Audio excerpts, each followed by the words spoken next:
कर्जमाफीबाबत कृषी मंत्री दत्तात्रय भरणे यांनी केलेल्या विधानाची सध्या जोरदार चर्चा सुरू आहे। कर्जमाफीमुळे सरकारच्या तिजोरीवर ताण पडतोय असं असलं तरी शेतकऱ्यांना मदत करणं, त्यांना पुन्हा एकदा उभं करणं सरकारची जबाबदारी असल्याचं भरणे यांनी म्हटलं। यावर शेतकरी नेते अजित नवले यांची देखील प्रतिक्रिया समोर आहे। ताण तर पडतोच। ताण जरी पडला असला तरी माझ्या राज्यातील त्या शेतकऱ्यांना मदत करणं, सहकार्य करणं, अडचणीत आलेल्या शेतकऱ्याला पुन्हा उभा करणं हे राज्य सरकार म्हणून आमची जबाबदारी आहे। राज्याचे मुख्यमंत्री, दोन्ही उपमुख्यमंत्री यासाठी प्रयत्न करतायत।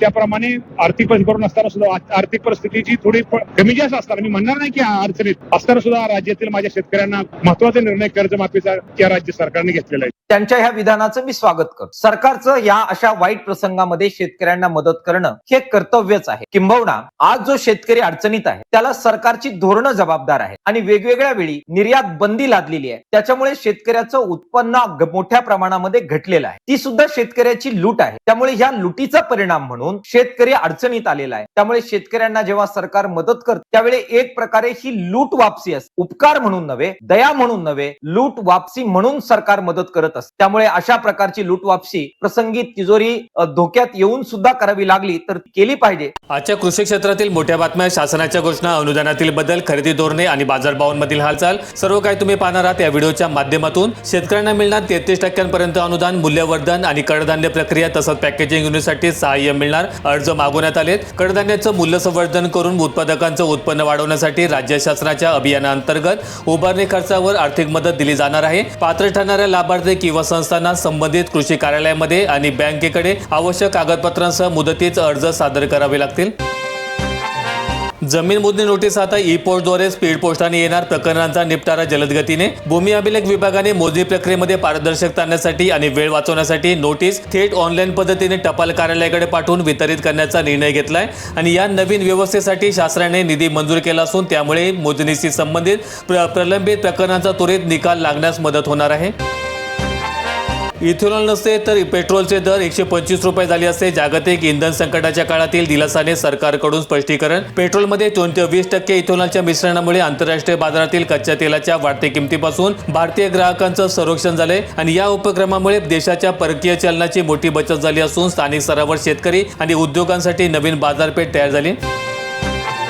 रुग्णवाहिकेवर आता राहणार डिजिटल नजर। दरपत्रक प्रसिद्ध करणं बंधनकारक। राज्याचे नवीन धोरण लवकरच जाहीर होणार। आणीबाणीच्या काळात रुग्णांना जलद आणि योग्य दरामध्ये सेवा मिळण्यासाठी 4 वेगवेगळ्या संगणकीय प्रणाली एकमेकांशी जोडल्या जाणार आहेत आणि या योजनेमुळे खासगी रुग्णवाहिकांच्या उपलब्धतेची आणि आकार म्हणजे या भाड्याची अचूक माहिती नागरिकांना सहजरित्या उपलब्ध होईल।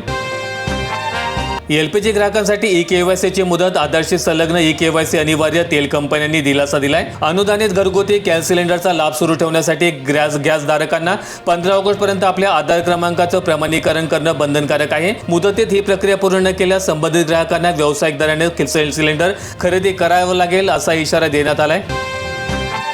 15 ऑगस्ट पूर्वी कर्जमुक्तीची दुसरी यादी। उर्वरित पात्र शेतकऱ्यांना दिलासा। 52,000हून अधिक अर्जाची छाननी। छत्रपती पुण्यश्लोक अहिल्यादेवी होळकर योजनेअंतर्गत छाननी पूर्ण झालेल्या उर्वरित लाभार्थ्यांची माहिती अधिकृत संकेतस्थळावर प्रसिद्ध केलं जाईल। मृत शेतकऱ्यांच्या वारसांना तसंच प्रलंबित खातेदारांना त्वरित लाभ मिळवून देण्यासाठी बँक पातळीवर विशेष प्रयत्न केले जाणार आहेत। प्रधानमंत्री पीक विमा योजनेसाठी 61,82,218 शेतकऱ्यांची नोंद। अर्ज दाखल करण्यात तांत्रिक अडचणी। अंतिम मुदत 10 ऑगस्ट पर्यंतची। नैसर्गिक आपत्तीमुळे पिकांचं होणारं नुकसान भरून काढण्यासाठी शासनाने विमा योजनेमध्ये सहभागी होण्याची अंतिम तारीख वाढवून दिली। तांत्रिक कारणांमुळे किंवा कागदपत्रांच्या पूर्ततेअभावी राहिलेल्या शेतकरी बांधवांनी विविध मुदतीमध्ये आपले अर्ज सादर करण्याचं आवाहन करण्यात आलंय। पुणे जिल्ह्यामध्ये नीरा नदीला महापुराचा विळखा। ब्रिटिशकालीन पूल, दत्त मंदिर पाण्याखाली। वीर धरणातून 64 क्युसेक विसर्ग। धरण क्षेत्रात होत असलेल्या मुसळधार पावसामुळे धरणाचे दरवाजे उघडून पाण्याचा विसर्ग नदीपात्रात वाढवण्यात आलाय। नदीकाठच्या सखल भागामध्ये पाणी साचल्यामुळे प्रशासनाने सुरक्षेच्या कारणास्तव नागरिकांना सुरक्षित ठिकाणी हलण्याच्या सूचना देण्यात आलेल्या आहेत। शेतकरी कर्जाच्या रकमेमध्ये विसंगती, कर्जमाफीला फटका। ई-केवायसी, बँकांच्या असहकार्यामुळे शेतकरी हैराण। शासकीय पोर्टलवरील आणि बँकेच्या दप्तरातील आकडेवारी जुळून येत नसल्यामुळे अनेक कर्जदारांना योजनेच्या लाभापासून वंचित राहावं लागणार आहे। इंटरनेटच्या समस्यांमुळे आणि बायोमेट्रिक पडताळणी न झाल्यामुळे ग्रामीण भागातील लाभार्थी तीव्र प्रमाणात नाराजी व्यक्त करताना पाहायला मिळत आहे। पोटखराबचा कर्जमाफीला अडथळा, फार्मर आयडीची रद्द करा, माऊली हेगडे यांची मुख्यमंत्र्यांना निवेदन. 7/12 उतार्यावर विशिष्ट नोंदीमुळे नियमित शेती करणाऱ्या शेतकऱ्यांना संगणकीय प्रणालीमध्ये अडचणी येत असून ते शासकीय योजनांपासून वंचित राहत आहेत. या समस्येचे तातडीने निवारण करून पात्र शेतकऱ्यांना कर्जमाफीचा लाभ मिळावा अशी मागणी प्रशासनाकडे करण्यात आली आहे. व्यावसायिक गॅस सिलेंडरच्या किमतीमध्ये 200 रुपयांची कपात, रेस्टॉरंट आणि हॉटेलसह व्यावसायिक आस्थापनांना मोठ्या प्रमाणात दिलासा. तेल विपणन कंपन्यांनी दर कपात लागू केल्यामुळे व्यावसायिक इंधनावर अवलंबून असणाऱ्या घटकांना दैनंदिन खर्चामध्ये दिलासा मिळालाय. तर दुसरीकडे याच काळामध्ये घरगुती वापराच्या इंधन दरामध्ये कोणत्याही प्रकारचा बदल केलेला नाही. अमरावती जिल्ह्यात अतिवृष्टीने बसल्या 72,000 हेक्टरला फटका, 7 तालुक्यांमध्ये कपाशी आणि सोयाबीनचं नुकसान, बाधित क्षेत्राची पाहणी. सततच्या मुसळधार पावसामुळे अनेक भागांमधील खरीप पिके पाण्याखाली गेली असून जमिनी खरडून गेल्या आहेत. प्रशासनाकडून बाधित क्षेत्रांचं पंचनामे करण्याचं काम सुरू असून बाधित शेतकऱ्यांना आर्थिक मदतीची प्रतीक्षा कायम आहे. विठ्ठल रुक्मिणीच्या पूजांची उद्यापासून नोंदणी, भाविकांना ऑनलाईन नोंदणीची सुविधा. मंदिर समितीने विविध प्रकारच्या पूजा आणि सेवांसाठी अधिकृत संकेतस्थळावरून बुकिंग करण्याची सोय उपलब्ध करून दिली आहे. देशभरातील भाविकांचा या सुविधेचा मोठ्या प्रमाणात प्रतिसाद मिळत असून अडचणींच्या निवारणासाठी मदत केंद्र देखील सुरू करण्यात आले. अंगणवाड्यामध्ये सेविका मदतनीस भरती, 13,000 मानधन. तालुक्याच्या बालविकास प्रकल्प अधिकारी कार्यालयात जमा करावा लागणार अर्ज. स्थानिक महिलांना रोजगाराची संधी उपलब्ध करून देण्यासाठी शैक्षणिक पात्रतेच्या आधारावर मानधनावर पदे भरली जाणार आहेत. इच्छुक उमेदवारांनी विहित वयोमर्यादा आणि अटीची पूर्तता करून आपला अर्ज संबंधित कार्यालयामध्ये सादर करायचे आहेत. डिंबे धरणातून 10,438 क्युसेक विसर्ग, गौंड नदीला पूर, नदीकाठच्या गावांना सतर्कतेचा इशारा. दुथडी भरून वाहणाऱ्या नदीकाठी तरुणांची सेल्फीबाजी, प्रशासनाचं धोकादायक कृत्य करण्याचं टाळण्याचं आवाहन करण्यात आलंय. जलाशय पूर्ण क्षमतेने भरलं असल्यामुळे नदीपात्रात मोठ्या प्रमाणावर पाणी सोडण्यात आलं असून नदीकाठच्या परिसराला सावधगिरीचा इशारा देण्यात आलाय. वाढत्या पाणी पातळीमुळे किनारी भागातील सुरक्षिततेमध्ये उपाययोजनांवर प्रशासन लक्ष ठेवून आहे. नियम आणि तांत्रिक गोंधळामुळे पीक विमा नोंदणी 50% घटली. राज्य शासनाकडून 10 ऑगस्टपर्यंतची मुदतवाढ, पण पोर्टलवर तारीख दाखवेना. शेतकरी संभ्रमामध्ये. कडकटी आणि पोर्टलवरील त्रुटींमुळे चालू हंगामात सहभागी होण्यासाठी शेतकऱ्यांची संख्या लक्षणीयरित्या घटली. मुदतवाढ देऊन देखील तांत्रिक अडचणी कायम असल्यामुळे अनेक शेतकरी योजनेच्या लाभापासून वंचित राहण्याची शक्यता निर्माण झाली. राज्यात बोगस सोयाबीन बियाण्यांच्या 17,000 तक्रारी, 24,000 हेक्टर बाधित. बुलढाणा, अकोला, अमरावती आणि यवतमाळ जिल्ह्यांमध्ये शेतकऱ्यांना मोठ्या प्रमाणात फटका. पेरणीनंतर बियाणं न उगवल्याच्या अनेक तक्रारी प्राप्त झाल्यामुळे तपासणी अंती दोषी ठरलेल्या कंपन्यांवर कायदेशीर गुन्हे दाखल करण्यात आले आणि या प्रकारामुळे मोठ्या प्रमाणातील शेती क्षेत्र प्रभावित झाले असून कृषी विभागाकडून चौकशी सुरू आहे.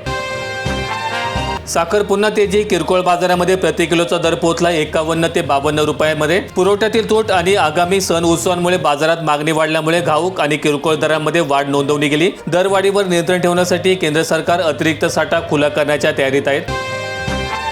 पेरमिली धान खरेदी केंद्रांवर हजारो क्विंटल धान उघड्यावर. गडचिरोली जिल्ह्यातील धान साठवणुकीच्या व्यवस्थेवर पुन्हा प्रश्नचिन्ह. सुरक्षित गोदाम नसल्यामुळे अहेरी तालुक्यामधील खरेदी केंद्रांवर दरवर्षी मोठ्या प्रमाणात मालाची नासाडी होऊन शासनाचं कोट्यावधी रुपयांचं आर्थिक नुकसान होत आहे आणि या प्रकरणी प्रशासकीय अनियमितता आणि संथ लिलाव प्रक्रियेची सखोल चौकशी करून दोषींवर कठोर कारवाईसह आधुनिक साठवणूक व्यवस्था उभारण्याची मागणी जोर धरते.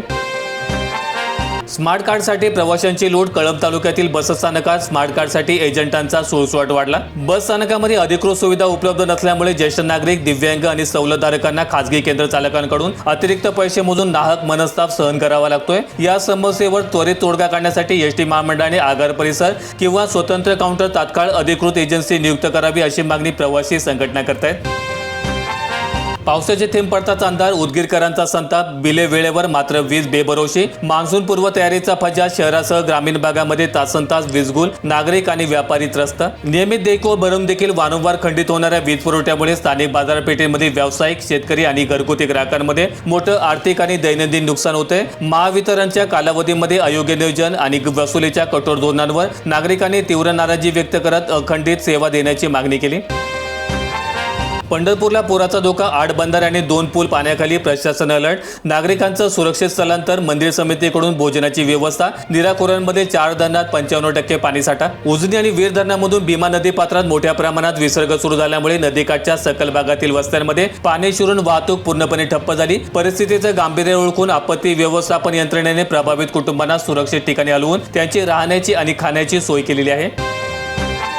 प्रत्येक 4 पैकी केवळ एकच विद्यार्थी सरकारी शाळेत महाराष्ट्रातील स्थिती. महाराष्ट्रात 60% सरकारी शाळा, मात्र या शाळांमध्ये शिकणाऱ्या विद्यार्थ्यांचं प्रमाण केवळ 23%च. राज्यामध्ये बहुतांश प्राथमिक आणि माध्यमिक स्तरावर शिक्षण घेणाऱ्या पालकांचा आणि विद्यार्थ्यांचा कल खासगी तसंच अनुदानित संस्थांकडे असल्याचं स्पष्ट झालंय. डिजिटल सोयी सुविधा आणि संगणक उपलब्धतेच्या बाबतीमध्ये सरकारी संस्था मागे पडल्यामुळे त्यांच्या गुणवत्तेबाबत आणि पटसंख्येबाबत मोठं आव्हान निर्माण झालंय. नागपूर विभागात 62.92% पीक कर्ज वाटप, 3 लाख शेतकऱ्यांना 3,143 कोटींचं पीक कर्ज वाटप. विभागीय आयुक्त विजयालक्ष्मी बिदरी यांची माहिती. खरीपाच्या हंगामात बँकांनी दिलेले उद्दिष्ट वेळेत पूर्ण करून पात्र लाभार्थ्यांपर्यंत वेगाने आर्थिक मदत पोहोचावी असे निर्देश बैठकीमध्ये देण्यात आले. सोबतच शेतकरी कर्जमुक्ती योजनेअंतर्गत ई-KYC आणि आधार प्रमाणीकरणाची प्रक्रिया पूर्ण करण्यासाठी विशेष शिबिरांचं आयोजन केलं जात आहे. परराज्यातील कांदा खरेदीचा डाव उधळला. चांदवडच्या तहसीलदारांचे नाफेडला चौकशीचे आदेश. स्थानिक खरेदी केंद्रांचा गैरफायदा घेऊन इतर राज्यातून आणलेला निकृष्ट दर्जाचा माल चढ्या भावाने विकण्याचा प्रयत्न शेतकऱ्यांच्या सतर्कतेमुळे उघडकीस आलाय. महसूल आणि कृषी विभागाने घटनास्थळी धाड टाकून साठा जप्त केला असून दोषींवर फौजदारी गुन्हे दाखल करण्याचे आदेश देण्यात आलेले आहेत. व्हिडिओ आवडला असेल तर लाईक ठोका, शेअर करा आणि अशा दैनंदिन शेतकरी बातम्या अपडेट्स मिळवण्यासाठी सबस्क्राईब करून बेल आयकॉनचं बटन दाबा.